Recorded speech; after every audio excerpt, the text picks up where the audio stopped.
जिल्हा परिषद निवडणूक प्रक्रिया पार पडते. आज जवळपास 6 ते 7 सभा घेणार आहात. काय वाटतंय, कसा प्रतिसाद आहे महाराष्ट्रामध्ये आणि परभणी जिल्ह्यामध्ये?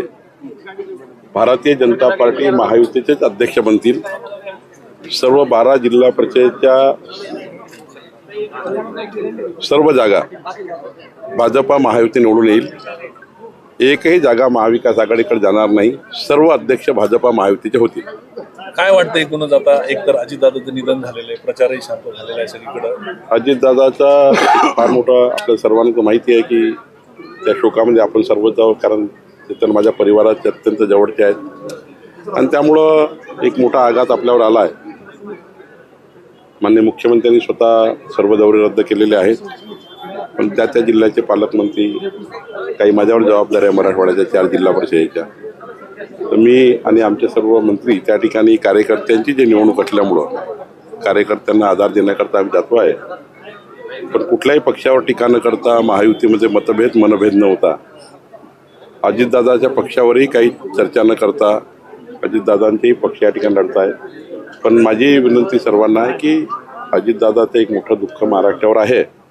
हे दुःख आपल्याला सर्वांकरताच आहे, 14 कोटी जनतेकरता.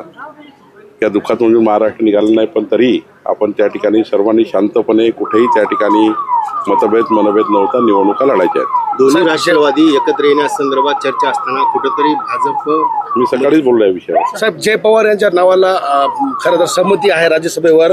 पार्थ पवारांना अनुकूल नाही भाजप असं सांगितलं नाही, असं आमच्याकडनं समजून घ्या. मी कालही सांगितलं, परवाही सांगितलं, राष्ट्रवादी काँग्रेस पक्षामध्ये कुठलाही दखलंदाज करण्याचा आमचा अधिकार नाही. राष्ट्रवादी काँग्रेस पक्षाच्या नेत्यांनी, सर्व विधिमंडळ गटांनी आणि त्यांच्या सर्व पदाधिकाऱ्यांनी हा निर्णय घ्यायचा आहे. भाजपाचा काहीच संबंध त्यांच्या निर्णयाशी नाही. शेवटचा प्रश्न. संजय राऊत टीका करतायत, त्यांचं म्हणणं आहे की भारतीय जनता पक्षानं घराणेशाहीची व्याख्या बदललेली आहे का? कारण मुख्यमंत्री स्वतः सर्वात आधी सुमित्रा वहिनींना भेटायला गेले आणि त्यानंतर पंतप्रधान बोलले, मग भाजपनं व्याख्या बदलली का? पहिले संजय राऊतांनी हे सांगितलं पाहिजे की महाराष्ट्राचे मुख्यमंत्री उद्धव ठाकरे असताना